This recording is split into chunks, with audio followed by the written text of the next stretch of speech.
সন্তান সাবেক মন্ত্রী জননেতা আমির খসরু মাহমুদ চৌধুরী এখন বক্তব্য রাখবেন।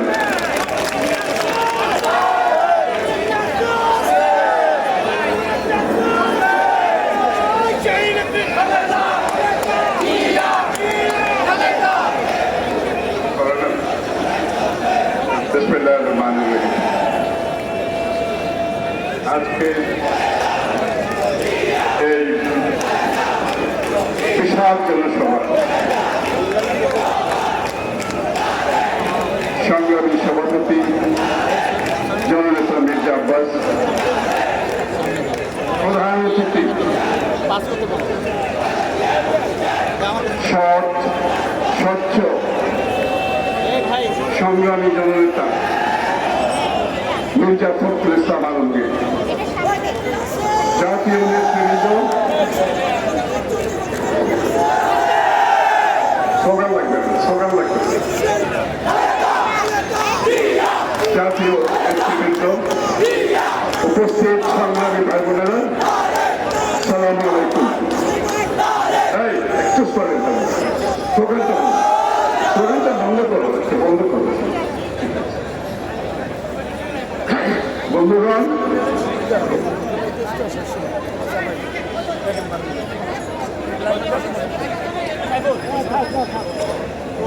আমি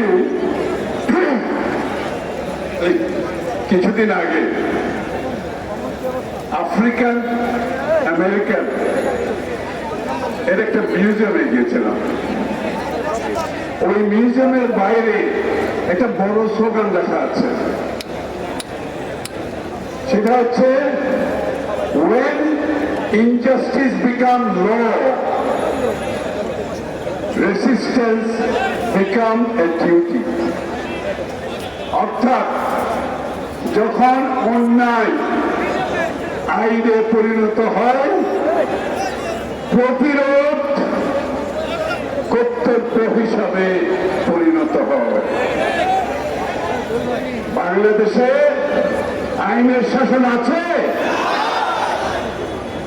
বাংলাদেশে যদি আইনের শাসন না থাকে, বাংলাদেশে যদি অন্যায় আইন হয়ে যায়, তাহলে প্রতিরোধ কর্তব্য হয়ে পড়ে।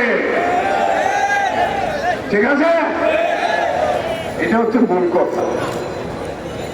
যেখানে আইন নাই, আইনের শাসন নাই, মানুষের জীবনের নিরাপত্তা নাই, যেখানে মানুষের ভোটাধিকার নাই, যেখানে মানবাধিকার নাই, যেখানে গণমাধ্যমের স্বাধীনতা নাই, যেখানে বাক স্বাধীনতা নাই, যেখানে জীবনের নিরাপত্তা নাই, যে দেশে ৬০ লক্ষ বিরোধী দলীয় নেতা কর্মীর বিরুদ্ধে মিথ্যা মামলা দিয়ে ভিন্ন মত ভিন্ন পক্ষে বন্ধ করে দিতে চায়, যে দেশে এই রেজিমের বিরুদ্ধে কথা বললে খুন হয়ে যায়,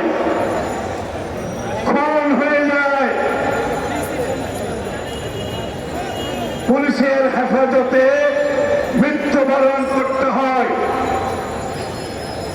জেলখানায় বিনা চিকিৎসায় মৃত্যুবরণ করতে হয়, সেই দেশে শুধুমাত্র কি প্রতিবাদ করে এখান থেকে বের হওয়া যাবে? শুধুমাত্র প্রতিবাদের মাধ্যমে বের হতে পারব? তাহলে আমি সেই কথা আবার মনে করে নিচ্ছি, যেখানে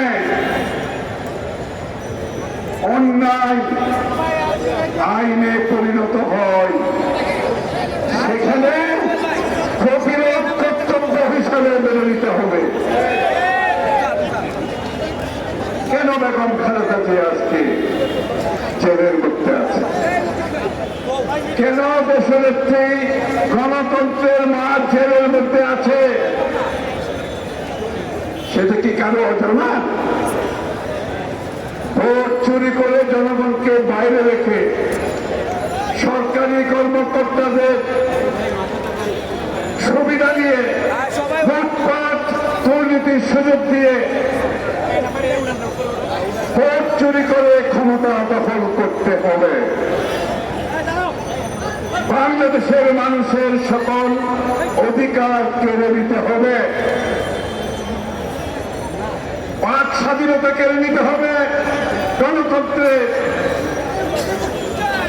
সমস্ত গণতান্ত্রিক কর্মকাণ্ড কেড়ে নিতে হবে, জীবনের নিরাপত্তা কেড়ে নিতে হবে, দেশ বিক্রি করে দিতে হবে, দেশ বিক্রি করে দিতে হবে। তাহলে দেশনেত্রী বেগম খালেদা জিয়াকে বাইরে রেখে এটা কি সম্ভব হবে? তাকে তো জেলে যেতে হবে, অন্যায়ভাবে জেলে যেতে হবে। আজকে তারা বিচারের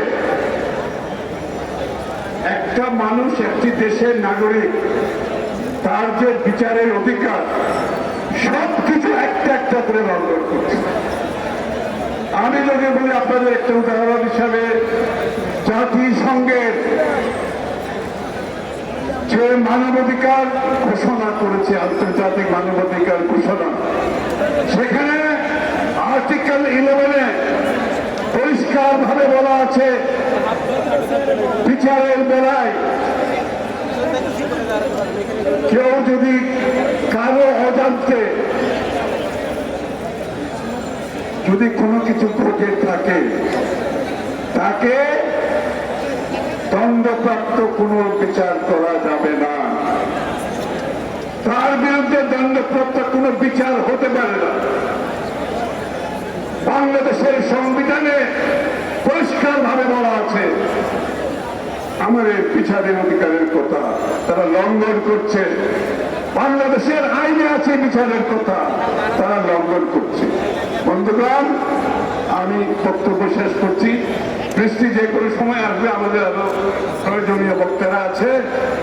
আমি ঘুরে ফিরে যে বেগম জিয়াকে অন্যায়ভাবে ওনার কোনো এই মামলার সাথে, এই টাকার সাথে ওনার কোনো সম্পর্ক নয়, ওনার অজান্তে এই কাজটি হয়েছে এবং তাকে শুধুমাত্র ভিতরে রাখার উদ্দেশ্য হচ্ছে যে আজকে জোর করে তাদেরকে ক্ষমতায় থাকতে হবে। তাহলে আবার ঘুরে আসি, যেখানে অন্যায় আইনে পরিণত হয় সেখানে প্রতিরোধ অনিবার্য।